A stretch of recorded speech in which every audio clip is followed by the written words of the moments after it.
Hello guys, പത്രമാറ്റിൻ്റെ പുതിയ episode റിവ്യൂയിലേക്ക് സ്വാഗതം. നവിയും നയനയും പായസം കുടിച്ചുകൊണ്ടിരിക്കുന്നത് ഒളിഞ്ഞു നോക്കുകയാണ് അനാമിക. അവർക്ക് എന്തെങ്കിലും കുഴപ്പമുണ്ടോ എന്ന് ടെസ്റ്റ് ചെയ്യുന്ന ഭാവമാണ്. അന്നേരം നയന നവിയോട് ചോദിക്കുന്നുണ്ട്, നല്ല പായസമാണോ ചേച്ചിന്ന്. നീ വെച്ചതല്ലേ, എന്തുകൊണ്ടും നല്ലതാ, നല്ല രുചിയുണ്ടെന്ന് പറയും. കുറച്ച് പാല് കൂടുതലൊക്കെ ഒഴിച്ചതാന്ന് പറയും.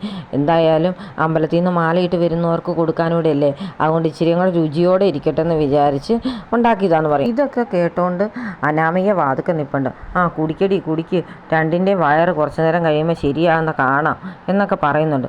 ഇതോടുകൂടി ഇവളുടെ വയറ്റിൽ കിടന്ന കുഞ്ഞൂടങ്ങ് ചത്തുപോയാൽ മതിയായിരുന്നു എന്നൊക്കെ അനാമിക ഓർത്തുകൊണ്ട് താഴേക്ക് ചെല്ലും. അനാമികയുടെ അച്ഛനും അമ്മയും അപ്പോൾ പായസമൊക്കെ കുടിച്ചിട്ട് ഇരിക്കുകയാണ്. എന്തായാലും നല്ല ടേസ്റ്റ് ഉണ്ടെന്നൊക്കെ പറയും. അവളുമാർ രണ്ടുപേരും കുടിക്കുക, എന്നിട്ട് ഇപ്പം വരെ ഒരു കുഴപ്പമൊന്നും തോന്നുന്നില്ലല്ലോ എന്ന് പറയും. കുഴപ്പമൊക്കെ വന്നോളും മോളെ എന്ന് രേവതി പറയും. അന്നേരത്തേന് വേണു പറയുന്നുണ്ട്, കുഴപ്പമായെന്നാ തോന്നുന്നത്, എൻ്റെ വയറ്റിൽ എന്തോ ഒരു ഉരുണ്ട് കയറ്റമെന്ന്. രേവതിയും പറയും, ശരിയാണല്ലോ, എൻ്റെ വയറ്റിലും എന്തോ ഒരു പ്രോബ്ലം ഉണ്ട് എന്ന് പറയും. അന്നേരം അനാമി ചോദിക്കും, അതെങ്ങനെ സംഭവിക്കാനാ, നമ്മൾ വേറെ പായസമല്ലേ കുടിച്ചത് എന്ന് പറയും. അന്നേരത്തേന് വേണു പറയും, അമ്മയ്ക്കും മോക്കും നിർബന്ധമല്ലായിരുന്നോ വീര്യം കൂടിയത് വേണമെന്ന്. ഇപ്പം കണ്ടില്ലേ, എന്തായാലും ബാത്റൂം എവിടാന്ന് ചോദിച്ച് വേണു ഓടുന്നു. അപ്പോഴത്തേന് രേവതി ഓടുകയാണ്, എവിടെയാ ബാത്റൂം എന്ന് ഓർത്ത്. അനാമികയും 2 കവള് പായസം കുടിക്കുന്നുണ്ട്. നവ്യ റൂമിലിരിക്കുമ്പം ജലജ വയറും പൊത്തിപ്പിടിച്ച് ബാത്റൂമിൽ കയറാനായിട്ട് അവളുടെ റൂമിലേക്ക് വരും. അത് കാണുമ്പോഴത്തേന് നവ്യ ഓടിച്ചെന്ന് ബാത്റൂമിൽ കയറി കഥ കടയ്ക്കും. ജലജ വന്ന് ബാത്റൂമിൻ്റെ ഡോറ് തട്ടുന്നുണ്ട്. ആരെങ്കിലും റൂമിലുണ്ടോ എന്ന് ചോദിച്ച്. അണ്ണ പറയും, ഞാനുണ്ട്, ഇത് ഞങ്ങളുടെ ബാത്റൂമല്ലേ, നിങ്ങൾക്ക് നിങ്ങളുടെ ബാത്റൂമിൽ പോയിക്കൂടെ എന്ന് ചോദിക്കും. ആ ബാത്റൂമിൽ അവർ കയറി, രേവതി കയറിയെന്ന് പറയും. എന്തായാലും ഞാനിപ്പോൾ ഇറങ്ങില്ല, നിങ്ങൾ വേറെ ഏതെങ്കിലും ബാത്റൂമിൽ പോയി നോക്ക് എന്ന് പറഞ്ഞ് നവ്യ ബാത്റൂമിനകത്ത് ഫോണൊക്കെ നോക്കി ഇങ്ങനെ നിൽക്കുന്നതായിട്ട് കാണിക്കുന്നുണ്ട്. പിന്നീട് കാണിക്കുന്നത് അനാമികയുടെ അച്ഛൻ വയറുവേദന എടുത്ത് ഓരോ റൂമിൻ്റെയും ബാത്റൂമിൽ ചെന്ന് തട്ടുന്നതാണ്. ഒരു റൂമിൽ ചെല്ലുമ്പോഴത്തേന് അനാമികയുടെ അമ്മ അതിനകത്തുണ്ട്. ഞാൻ ഇതിനകത്തുണ്ട് മനുഷ്യ, നിങ്ങൾ വേറെ ഏതെങ്കിലും ബാത്റൂമിൽ ചെന്ന് നോക്കെന്ന് പറയും. ഈ വീട്ടിൽ ഒരുപാട് ബാത്റൂം ഉണ്ടല്ലോ, നിങ്ങൾ അവിടെ എവിടെയെങ്കിലും ചെല്ലുക എന്ന് പറയും. അന്നേരം വേണു താഴോട്ട് ഇറങ്ങി വരുന്നുണ്ട്. സ്റ്റെപ്പ് ഇറങ്ങി താഴേക്ക് വരുമ്പോഴത്തേന് അനാമിക മേലോട്ട് കയറി വരുവാണ്. അവൾ വയറ് പൊത്തിപ്പിടിച്ച് പറയും, എന്താ അച്ഛാ ഇത് ഇത്രയും ഡോസ് കൂടിയ സാധനമാണോ കൊണ്ടുവന്നത്, വയറുവേദന എടുത്തിട്ട് വയ്യല്ലോ എന്ന്. നീയും അമ്മയും കൂടെ പറഞ്ഞിട്ടല്ലേ ഡോസ് കൂടിയ സാധനം മേടിച്ചുകൊണ്ട് വന്നത്, ഞാനാണെങ്കിൽ വീട്ടിൽ പോകാമെന്ന് പറഞ്ഞതായിരുന്നു, എന്നിട്ട് എന്നെയും കൂടെ കുടിപ്പിച്ചില്ലേ എന്നൊക്കെ പറഞ്ഞ് ബാത്റൂം തപ്പി വേണു താഴേക്ക് ഓടും. പിന്നീട് കാണിക്കുന്നത് മുത്തശ്ശനും മുത്തശ്ശി ഇരുന്ന് പായസം കുടിക്കുന്നതാണ്. നയനമോൾ ഉണ്ടാക്കിയ പായസം വളരെ നല്ലതല്ലേ എന്ന് മുത്തശ്ശൻ പറയും. അതുകൊണ്ടല്ലേ ഞാൻ പറയുന്നത് മോളുണ്ടാക്കുന്ന പായസം അമ്പലപ്പുഴ പായസം പോലെ ടേസ്റ്റ് ഉള്ളതാണെന്ന്. ഇങ്ങനെയൊക്കെ ഇവർ പറഞ്ഞുകൊണ്ട് ഇരിക്കുന്ന സമയത്ത് ജലജ അങ്ങോട്ട് കയറി വരും.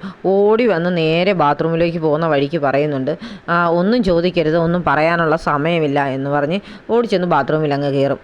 അപ്പോൾ മുത്തശ്ശൻ ചോദിക്കും, ഇതെന്നാ ഇവക്കിത് എന്ത് പറ്റിയെന്ന്. അവൾ അടുക്കളയിൽ വരുന്ന എന്തെങ്കിലും കട്ട് തിന്ന് കാണും, അവൾക്ക് ഉണ്ടാക്കി വെക്കുന്നതിൽ നിന്ന് കട്ട് തിന്നുന്നതിനല്ലേ കൂടുതൽ താല്പര്യം, അങ്ങനെ വല്ലതും വയറ് കേടായതായിരിക്കും എന്ന് പറയുന്നുണ്ട്. നവ്യ ബെഡയിലിരുന്ന് ചിരിയോട് ചിരിയാണ്. ആ സമയത്താണ് നയന അങ്ങോട്ട് കയറി വരുന്നത്. എന്ത് പറ്റി ചേച്ചിക്ക് വയറിന് എന്തെങ്കിലും കംപ്ലൈൻറ്റ് ഉണ്ടോ എന്ന് ചോദിക്കും. ഇല്ല മോളെ, എനിക്ക് കുഴപ്പമൊന്നുമില്ല, ഇവിടെ ഇപ്പോൾ എല്ലാവരും ഓടി നടക്കുക അല്ലേ ബാത്റൂം തപ്പിയെന്ന് ചോദിക്കും. അത് കണ്ടുകൊണ്ടാണ് ഞാൻ ഓടി വന്നത്, ചേച്ചിക്ക് എന്തെങ്കിലും കുഴപ്പമുണ്ടോ എന്ന് അറിയാൻ പറയും. എനിക്ക് കുഴപ്പമൊന്നുമില്ല, ഇതൊക്കെ ചെയ്തവർക്ക് തന്നെയുള്ള പണിയാണ് കിട്ടിയിരിക്കുന്നു ചോദിക്കും. അതെന്താ ചേച്ചി എന്തെങ്കിലും പായസത്തിൽ കലക്കിയായിരുന്നു എന്ന് ചോദിക്കും. പായസത്തിൽ കലക്കിയായിരുന്നു, പക്ഷേ അത് ഞാനല്ലെന്ന് പറയും. അനാമികയുടെ അച്ഛനും അമ്മയും വന്നപ്പം തന്നെ ഞാൻ അവരെ നോട്ട വിട്ടിരുന്ന, എന്തെങ്കിലും കൊനഷ്ടം അവരെ ഒപ്പിക്കുമെന്ന് എനിക്കറിയായിരുന്നു. അതുകൊണ്ട് കണ്ണും കാതും കൂർപ്പിച്ച് ഞാൻ അവരുടെ ചുറ്റും ഉണ്ടായിരുന്നു. അവർ രണ്ടുപേരുടെ നിങ്ങളുടെ ഹണിമൂൺ പോക്ക് മുടക്കിയതിൻ്റെ പേരിൽ കൈയടിക്കുന്നത് ഞാൻ കണ്ടതാണ്. അന്നേരം ഞാൻ പ്രതീക്ഷിച്ചിരുന്നു ഇവർ എന്തെങ്കിലുമൊക്കെ പരിപാടിയും കൊണ്ടായിരിക്കും വന്നിരിക്കുന്നത്. അവരുടെ അച്ഛനൂടെ വന്നപ്പം തീരുമാനമായി, അതുകൊണ്ട് ഞാൻ ശ്രദ്ധിച്ചാണ് നിന്നിരുന്നത്. നോക്കിയപ്പോഴാണ് കാണുന്നത് അനാമികയും അവളുടെ അമ്മയും കൂടെ ഒരു പൊടിയെടുത്ത് പായസത്തിൽ കലക്കുന്നത് കാണുന്നു. ഇനി ഒരിക്കലും അവൾ പായസം ഉണ്ടാക്കരുതെന്ന് പറഞ്ഞാണ് രേവതി അങ്ങനെ ചെയ്യുന്നത്. അന്നേരം നവ്യ പാത്ത് നിൽക്കും. അവർ പോയി കഴിയുമ്പോഴത്തേന് നവ്യ അടുക്കളയിലേക്ക് കയറി വന്നിട്ട് ബൗളിൽ എടുത്ത് വെച്ചിരിക്കുന്ന പായസം എടുത്ത് മാറ്റിയിട്ട് വേറൊരു ബൗളിൽ അതുപോലെ അവർ കലക്കി വെച്ചിരുന്ന പായസം എടുത്ത് ഒഴിച്ചു വെക്കും. എന്നിട്ട് നല്ല പായസം എടുത്ത് മാറ്റി വെക്കും. അനാമികയും അമ്മയും എല്ലാം കഴിക്കുന്നത് അവർ മാറ്റി വെച്ച പായസമാണെന്ന് ഓർത്താണ് കഴിക്കുന്നത്. പക്ഷേ നവ്യ എടുത്ത് വെച്ചിരുന്ന പായസമാണ് കഴിച്ചത്. അതുകൊണ്ട് അവരുടെ വയറെല്ലാം കേടാകുന്നത്. ഇത് കേൾക്കുന്ന നയന ചോദിക്കുന്നുണ്ട്, എന്നാലും ഇങ്ങനെയൊക്കെ ആരല്ലോ ചെയ്യുമോ ചേച്ചിന്ന്. ഇത് വല്ല ഇതിൻ്റെ അപ്പുറവും ചെയ്യും. ആ മാല കാണാതായപ്പം തന്നെ എനിക്ക് ഇവരെ ഡൗട്ട് അടിച്ചതാ. ഇപ്പം ആ കാറും കാണുന്നില്ലല്ലോ. നേരത്തെ ഒരു കാർ ഇവിടെ കൊണ്ടുവച്ചില്ലായിരുന്നു, ഇപ്പം എന്ത് ചെയ്യുക ആ കാറ്? ശരിയാണല്ലോ, അത് ചിലപ്പോൾ അവർ രജിസ്ട്രേഷനാണെന്ന് പറഞ്ഞ് വീട്ടിൽ കൊണ്ടുപോയില്ലേ, ഇവിടെ കാർ ഇടാൻ ഇടയില്ലെന്ന് മുത്തശ്ശൻ പറയുകയും ചെയ്തു. എൻ്റെ നയനെ, അത് അവർ വാടകയ്ക്ക് എടുത്തിട്ട് എങ്ങാണ്ട് ഇവിടെ ഷോ കാണിക്കാൻ കൊണ്ടുവന്നതാണ്, അല്ലാതെ വില കൊടുത്ത് മേടിച്ചൊന്നും ആണെന്ന് എനിക്ക് തോന്നുന്നില്ലെന്ന് പറയും. ഉടനെ നയന പറയുന്നുണ്ട്, ശരിയായിരിക്കും, എനിക്കും അങ്ങനെയൊക്കെ ഒരു ഡൗട്ട് ഉണ്ടെന്ന് പറയും. ആ സമയത്താണ് ജലജ മുറിയുടെ വാതിൽക്ക് കൂടെ പോകുന്നത്. അന്നേരം നവ്യ പറയും, അവിടെ ഒന്ന് നിന്നേ, ഒരു കാര്യം പറയാനാണെന്ന് പറയും. അപ്പം ജലജ നിൽക്കും. എല്ലാവർക്കും വയറൊക്കെ ശുദ്ധിയായോ എന്ന് ചോദിക്കും. ഒരുപാട് വിഷമൊക്കെ വയറ്റി കിടപ്പുണ്ട്, അതെല്ലാം ഈ വക അങ്ങ് പൊക്കോട്ടെന്നും പറയുന്നുണ്ട്. അപ്പം ജലജയ്ക്ക് ഡൗട്ട് അടിക്കും. ജലജ ചോദിക്കും, നീ ആണോടി ഇതിനകത്ത് ഇതുപോലെ എന്തോ കലക്കി വെച്ചത്, ഞങ്ങളുടെ വയറ് കേടാക്കാനെന്ന് ചോദിക്കും. അതെ ഞാൻ തന്നെയാന്ന് പറയും. അപ്പം നയന പറയുന്നുണ്ട്, ഞങ്ങളല്ലെന്ന്. നയനെ, നീ അങ്ങനെയൊന്നും പറയണ്ട, ഞാൻ തന്നെയാണ് കലക്കി വെച്ച് എന്ന് പറയും. എൻ്റെ വയറ് മാത്രമല്ല, നീ അനാമികയുടെ അച്ഛൻ്റെയും അമ്മയുടെയും എല്ലാം വയറ് കേടാക്കിയല്ലോ, ഇതിനൊക്കെ നീ അനുഭവിക്കുമെന്ന് പറയും.